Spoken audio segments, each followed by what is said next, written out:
The mission Marriage Counseling is one of the most iconic missions in GTA 5, probably one of the most memorable, let's put it that way. And today we're continuing a series of videos we've been doing here on the channel, covering all the possibilities in GTA 5 missions. This is going to be really good because this mission, Marriage Counseling, has two options, right? You can do it with either Franklin or Michael. It changes things up a bit just by picking different characters, but there's a lot of cool stuff you probably didn't know you could do in this mission. That said, go ahead and drop a like and subscribe to give this video some love and support, and smash that hype button too. If you don't, Franklin's coming after you, got it? Alright then, let's get started. Alright, in this mission, since we have two ways to make things happen, right? Like, we can start the mission with either Michael or Franklin, and there are some differences between them. I'll talk about Michael's version first, like the default one, you know? And whenever there's something extra with Franklin's version, I'll mention it too. So starting here with Michael's version, here's the deal. We already know Amanda is having a thing with the tennis coach up in the bedroom upstairs, and if we come in through the front of the house, the mission will automatically start. Hey, man. Tracy. Yo.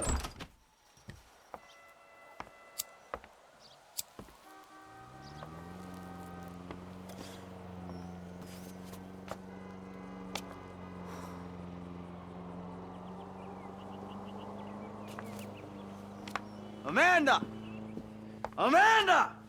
You better not be! Not in my house. Fuck you, Michael. Go away. I'm paying that turd $150 an hour to fuck my wife in my own bed? Michael, go away. No, I'm sorry, bro. She said you had an arrangement. You and I are gonna have an arrangement. I'm gonna arrange your fucking funeral. I'm really sorry, bro. I'll comp the session. I promise. You are dead, man. Fuck. Dead!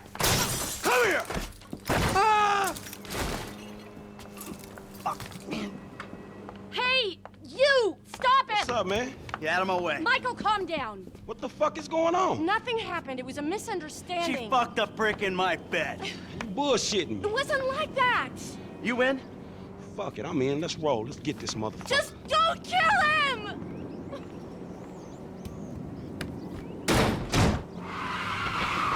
What I tested here was what would happen if we went and entered through another door in Michael's house. Because where the mission spawns, where it actually starts, is only at the front of the house. So I went around the house, took Michael up to the bedroom, and when you get there, the door is locked. And not just locked, there's also a locked door dialogue. Like Michael calling out to whoever's inside, like saying the door is locked, you know?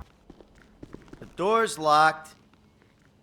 So if you decide to access the place here using a no-clip mod or something like that, or using some kind of glitch, unfortunately for us, there's nothing here. It would be pretty cool if at least the NPCs were loaded inside. Even if you weren't committing any act, it would be nicer to see. In other words, we can't just break into the room here and catch the two in the act. If we try to do the same thing with Franklin, we can't automatically enter the house. Like, all the doors are locked so Franklin can't get in. Because supposedly, at this point, Michael is already inside having some kind of argument with Amanda, since Franklin during the mission only arrives after it starts with Michael, right? So I think that's why the developers decided to lock the door.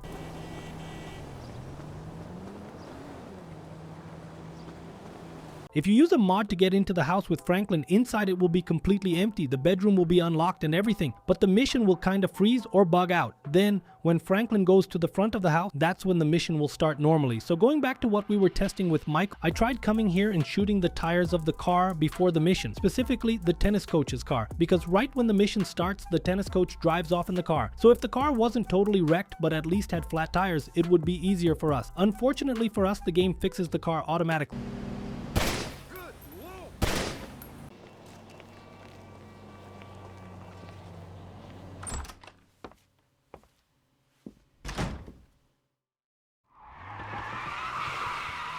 If you blow up the car or anything like that, either the mission fails or the vehicle gets fully restored. So it's kind of pointless.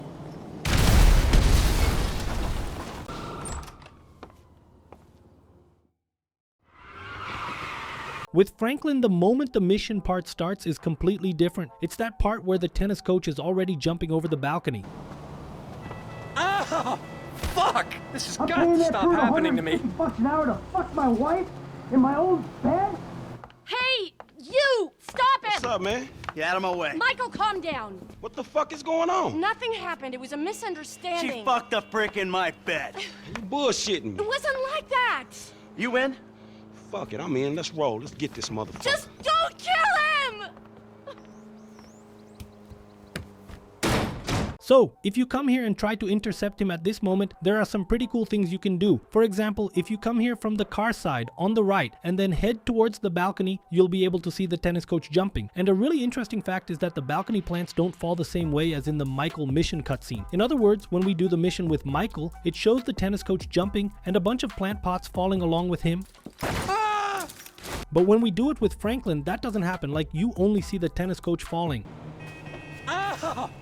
Also, even if the tennis coach is right there, like right in front of you, you can't kill him on the way to the car. That's when you're playing as Franklin. You can't use weapons, explosives, or anything like that because the weapon wheel is locked. However, only with Franklin, there's a really cool trick you can do. And that trick is a glitch where you can basically take out the tennis coach. Here's how it works. You get here with Franklin to start the mission. And before you reach the point where the mission actually starts, you throw a grenade at the tennis coach's car. It has to be a grenade, not a sticky bomb, because the grenade will automatically explode after a few seconds. After you throw the grenade, you go straight to where the mission will begin. Then the tennis coach will jump off Michael's balcony, and right when he lands, his car will blow up. Because of that, the mission kind of bugs out, and the tennis coach will come down like running straight, you know, since he won't have a car to get into. The mission cutscene will start, you skip the mission cutscene, and then you just head down with Michael, where you'll see a version of the tennis coach running scared down there. And with that guy, you can take him out, and the mission won't glitch or anything. It's a pretty cool glitch and super easy to pull off, just doesn't work if you're replaying the mission, alright? So you have to be at the actual mission start point.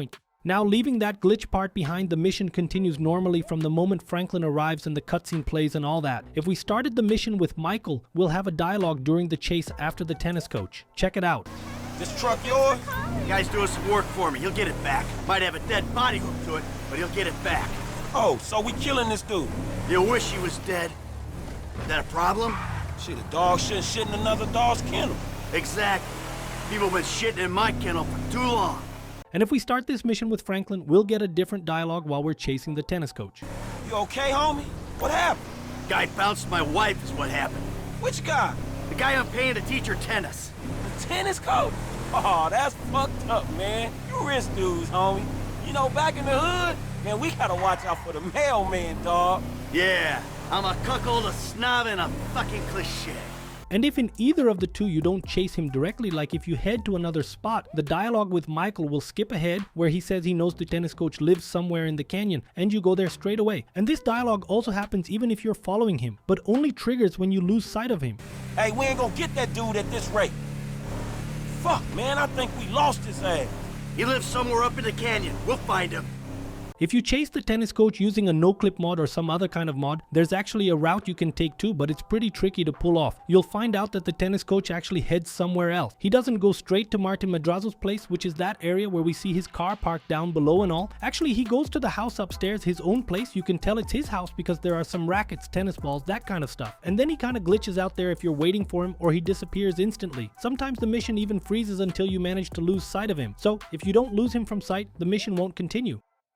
And speaking of chasing the tennis coach, this mission doesn't have a set time limit, alright? You can keep looking for him or roaming around the map as long as you want, and the mission won't fail even if it gets dark in the game. But while you're still trying to find the tennis coach, Michael will keep dropping some lines about where this guy might be hiding or stuff like that. Another thing about the chase is if for some reason you get wanted by the cops while you're chasing the tennis coach, the mission won't progress. Let's say for example you ran over some NPCs and got a wanted level. Even if you make it to the tennis coach's spot at Martin Madrazo's house, he'll be upstairs, but the mission won't move forward until the wanted level goes away. Then once the wanted level disappears, the mission continues and all that. So this is one of those tests I think a lot of people have already done, right? Actually, it was one of the first things I did when I played this mission. I shot the tennis coach, both from the front and from behind, and the mission fails immediately because we're not supposed to kill the tennis coach due to some stuff that's going to happen later on, so in theory he can't die. So since there wasn't much to do in this part, I moved on to the next step, which is this. I tried to blow up the balcony supports with explosives or something like that. Since it's programmed to fall somehow, I wondered if we could throw some sticky bombs and speed up the process. You can do something pretty similar in the mission Crystal Maze at the O'Neill brothers' house. You don't necessarily have to carry that whole gas can around. You can just plant some bombs there and the cutscene will play anyway. I tested that here in this mission, but unfortunately, it doesn't work. What happens here is the mission fails because you scared the tennis coach. I didn't get it, man. This mission starts telling you to go and either kill the guy or scare him. And then when you actually scare him, the mission fails. That's messed up. The next step I also tried was to destroy Michael's car, I mean the contractor's car and all that, to see if we would have to find a similar car somewhere else or something like that. But no, the mission fails right away because that specific vehicle has that cable and we won't be able to get another one. Man, you been kind of reckless, homie. Another thing I tried here using the no-clip mod was to get up on the balcony to see if it was possible to scare or kill the professor up there, or to check if there was any different dialogue either with him or with Natalia, who's Martin Madrazo's mistress and also shows up upstairs, but nothing really happens. He just keeps looking down and the mission only fails if you bump into or hit him. Natalia isn't actually up there, the Natalia NPC isn't there, she only appears in the cutscene. Even when accessing the house, which is actually pretty well detailed and nice, there's a telescope in the house and all, but there's no one inside, just the working telescope. So one thing I tested here afterward was destroying the house, but this time parking Michael's vehicle right in front of the destruction, because I don't know if you knew this, but you don't necessarily have to speed away with the vehicle. If you position the vehicle like right in front of the balcony and keep revving, the game kind of treats the truck as still pushing the support beam and will knock everything down even with you parked in front of the house. The mission doesn't fail, you basically become non-collidable and all the items pass right through you, you know? Or the items in Madrazo's house just don't have collision. I'm not exactly sure what the right term is, but you can chill there and when the cutscene ends, you'll end up right there in front like you actually drove off normally. Hell yeah, homie. You know what time it is. Oh, fuck!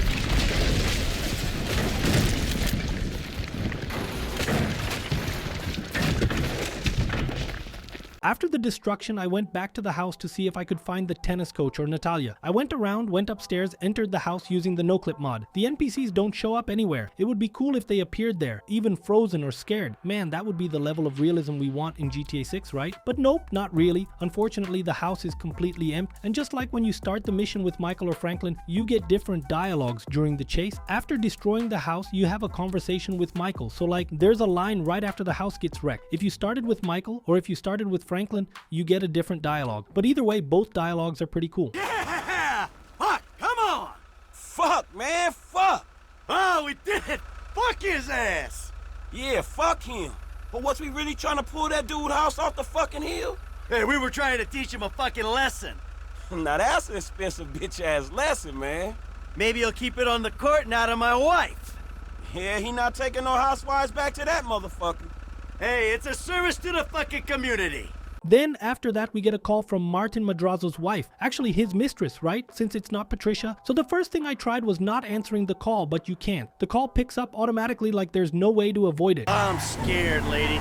Just fucking terrified. Green light, green light. Madrazo, fuck you. Hey, man, that's a mean looking motherfucking essays right behind me. Sorry. You kidding me? And after the call, Martin Madrazo's henchmen will come after you, trying to kill you. But these guys only show up once you're in a specific spot, pretty close to Michael's house. If you're, say, just hanging around near where the house got destroyed, the henchmen won't appear yet. Instead, you'll get a conversation between Michael and Franklin talking about when he met Amanda or stuff like that, which is pretty cool. Yeah, lesson number 1. Don't meet the mother of your children in a skin joint. And I don't know, dawg, strip club. Lesson number 2. Don't expect her to fucking change. She'll be picking your pocket and rubbing up on other men until the day you die. The advice I'm after is more work-related, homie.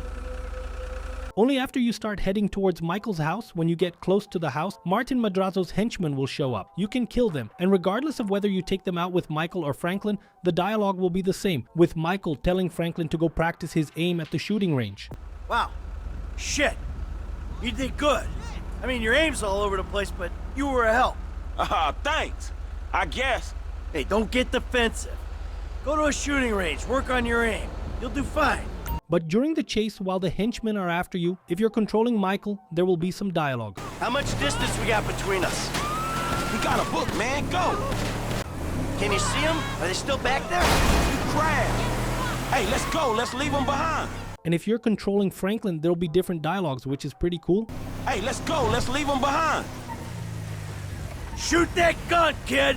That's what it's for! Also, you're not required to kill Martin Madrazo's henchmen. You can actually lose them by outrunning them. But I gotta be honest, that's pretty tough, especially with the mission's truck, which handles terribly at high speeds and takes forever to pick up good speed. It's way easier to just steal a fast car from the street.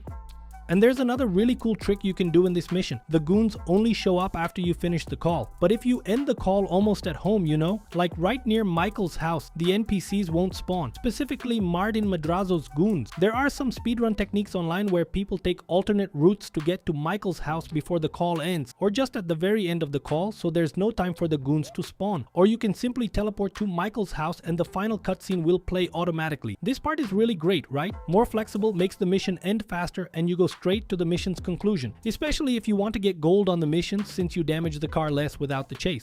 One thing I also tested in the last video was all the possibilities of the Antonia Bottino random event. It was calling a number that she calls me after we save her. So in this case, I called Natalia's number or the tennis coaches, which is 651550191. I tried before the mission, during the mission, and after the mission, and it was always busy. In Antonia Bottino's number case, there was the sound of dial-up internet. This video is pretty cool too. I'll leave it here on the end screen for you guys, but it's really good. After the mission, there are some pretty cool things that happen too, both with Michael and with Franklin. First, we get some news about the house collapse in the GTA 5 newspaper. When we pull up the phone, the news is already there. Some NPCs also talk about it on Bleeder, and on Michael's Life Invader, the tennis coach and Amanda even have stuff about it. For example, on Michael's Life Invader, the tennis coach and Amanda discuss the topic. On the tennis coach's Life Invader, the coach himself makes a comment about it, and Amanda comments on it on her Life Invader along with Tracy. And the tennis coach himself, man, the tennis coach is this crazy dude. The guy is terrible. We'll also get a Weasel News report about the fall of that house. A house on Envinewood Hills designed by renowned architect Tootin has collapsed. Seismologists did not detect any common activity, and the house was only inspected once last year. Melinda Manchester in position. The owner was obviously distressed. Leave me alone. I don't want to talk to biased American media. We will continue to follow this story. And after this mission, we have with Michael 3 secret calls because you're not required to do them. And the game doesn't even hint or suggest that you should. You can make 2 calls to Amanda where they talk about what went down in this mission, and 1 call to Jimmy. What happened? Don't worry, it doesn't concern you. Is he dead? No, but I might be soon. Thank you so much. What are you talking about? Nothing. Nothing. Just forget about it. Hey. Hey. So, Michael, this guy Franklin, what's the deal? He's, you know, kind of like a new personal assistant. Jimmy says he's a gangster, that he broke into the house. Yeah, Jimmy says a lot of things. Look, there was a misunderstanding. Jimmy's fault, by the way. Franklin's a good kid. I'm trying to help him out. It sounds shady. I don't like it. Well, luckily, I don't give a shit what you like. Dad, tell me you did not just pull a Russian lady's house off the hill? What do you care? Man, Coach is like my friend. He ain't like your friend, Jim. Friends don't bone their friends' moms in their friends' dads' beds. Oh, what? Yeah, don't hang out with that guy no more. Also with Franklin, there are a few more things you can do. For example, when you finish the mission with Franklin, you can also call Jimmy, which will trigger a secret call from Jimmy back to Franklin. Franklin! What's up, Jim? Not a thing, Holmes. Actually, we're a little worried about Dad. Shit, is your dad okay? I mean, how deep is he back in it? 'Cause he's just like acting real weird. I mean, normally he's just like quiet, seething style angry, and now he's vocal, violent, and scary angry. I don't know, man. I ain't saying your pop should be out pulling scores and shit, but dude, he ain't meant to be sitting on no fucking couch either. I know what you mean, but just don't let him get killed. And when you switch, like right after finishing the mission, you already switch from Michael to Franklin. Franklin comments about Martin Madrazo and stuff, so that's pretty cool.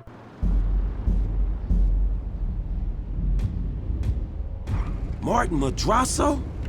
What the fuck I get myself into?